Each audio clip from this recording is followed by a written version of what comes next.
Well, it's been a very mixed day here. I've spoken to a lot of people, very tearful people, talking about what a difficult day this is for them. Mostly older people, it has to be said, who possibly remember seeing Pele playing live, but also people are taking the opportunity to celebrate the life of this great man. He's been applauded. People who attended his wake sang songs to him, and they've been letting off fireworks along that cortege procession through the streets of Santos. Now, we're actually still waiting for his coffin to arrive here at the cemetery where he's chosen to be buried alongside his father and his brother.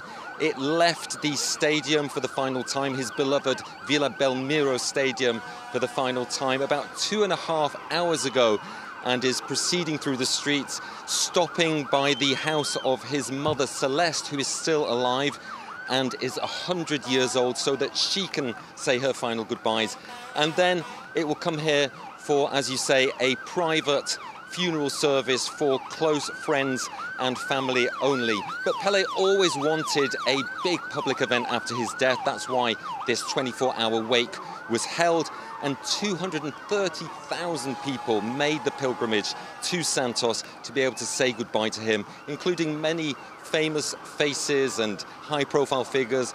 For example, President Lula, in his first official public engagement as the president of Brazil, was at the wake earlier this morning with his wife Janja and took part in a mass, and then hugged and gave his condolences to Pele's family, his widow and his 6 surviving children.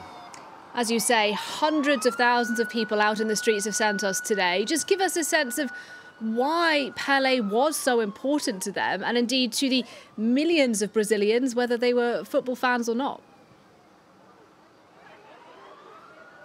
Well, as a fellow soccer superstar from the 70s said, Zico, he said that Pele really was the first that many people in the outside world knew of Brazil.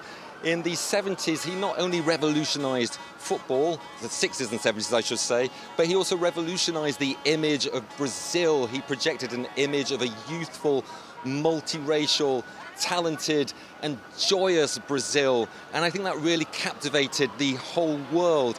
As Lula himself said, President Lula, Brazil owes a huge debt to Pele. He also talked about remembering seeing Pele play against the president's own team, Corinthians, arch rivals of Santos, and he said that Pele was obsessed with wanting to defeat Corinthians.